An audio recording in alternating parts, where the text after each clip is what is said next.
Hello friends, आज हम बात करने वाले हैं 1773 के रेगुलेटिंग एक्ट के बारे में।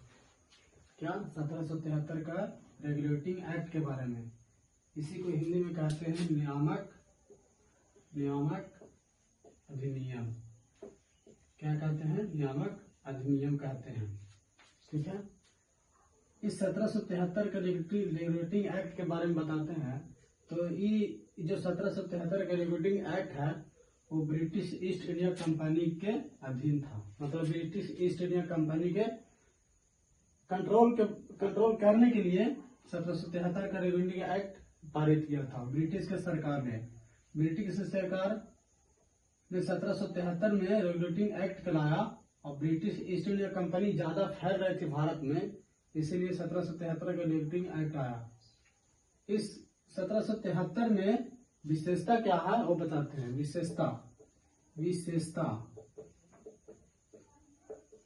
इसमें 1773 का रेगुलेटिंग एक्ट में विशेषता है कि बंगाल के गवर्नर जनरल किया गया। क्या किया गया? बंगाल के गवर्नर जनरल किया गया। और 1773 में जो बंगाल के गवर्नर जनरल किया गया उसको प्रथम गवर्नर जनरल कौन बने? तो वारेन हेस्टिंग। कौन बने? वारेन हेस्टिंग बने। वही 1773 में दो चीज का गठन हुआ था। पहला हो गया था बंगाल के गवर्नर जनरल बनाया गया और दूसरा कोलकाता में सुप्रीम कोर्ट का गठन किया गया। क्या गया? सुप्रीम कोर्ट का गठन किया गया। कब? 1774 में। कब किया गया? 1774 में किया गया। और कलकत्ता में सुप्रीम कोर्ट का प्रथम सुप्रीम कोर्ट का मुख्य न्यायाधीश कौन थे? तो सर एलिजा बने। कौन बने? सर एलिजा बने। तो कलकत्ता में सुप्रीम कोर्ट का गठन कब हुआ? 1774 में। मुख्य न्यायाधीश प्रथम कौन बने? तो सर एलिजा। और इस 1702 चीज का गठन हुआ। कलकत्ता में सुप्रीम कोर्ट का गठन हुआ। पहला भारत बंगाल के गवर्नर जनरल हुआ। ये दोनों थे जो दोनों का क्षेत्र सीमांकन नहीं किया गया था। क्षेत्र सीमांकन मतलब सुप्रीम कोर्ट का क्या काम है, गवर्नर जनरल का क्या काम है, ये सब बंटवारा नहीं किया गया था। तो इसीलिए फिर इसे प्रयास और भूल की संज्ञा दी जाती है। क्या दी जाती है? प्रयास और भूल की संज्ञा किसे दी जाती है? तो 1773 के रेगुलेटिंग एक्ट को दिया जाता है। तो प्रयास और भूल की संज्ञा किसे दी जाती है? तो 1773 के रेगुलेटिंग एक्ट को। आज 1781 में फिर कुछ आया, दोनों के क्षेत्र सीमांतर करने के लिए, निपटारा करने के लिए 1781 में एक्ट ऑफ सेटलमेंट आया। क्या आया? एक्ट ऑफ सेटलमेंट आया। और इसी को क्या कहते हैं? बंदोबस्त कानून या एक्ट ऑफ सेटलमेंट। क्या या? एक्ट ऑफ सेटलमेंट या बंदोबस्त कानून कहते हैं, या अस्थायी बंदोबस्त, अस्थायी कानून कहते हैं, अस्थायी कानून कहते हैं। और इसमें क्या क्या विशेषता था? तो पहले कर्मचारी जो होती थी, उसे यह कहा गया कि भारत के लोगों से रिश्वत नहीं लेगी। क्या करेगी? भारत के लोगों से रिश्वत नहीं लेगी।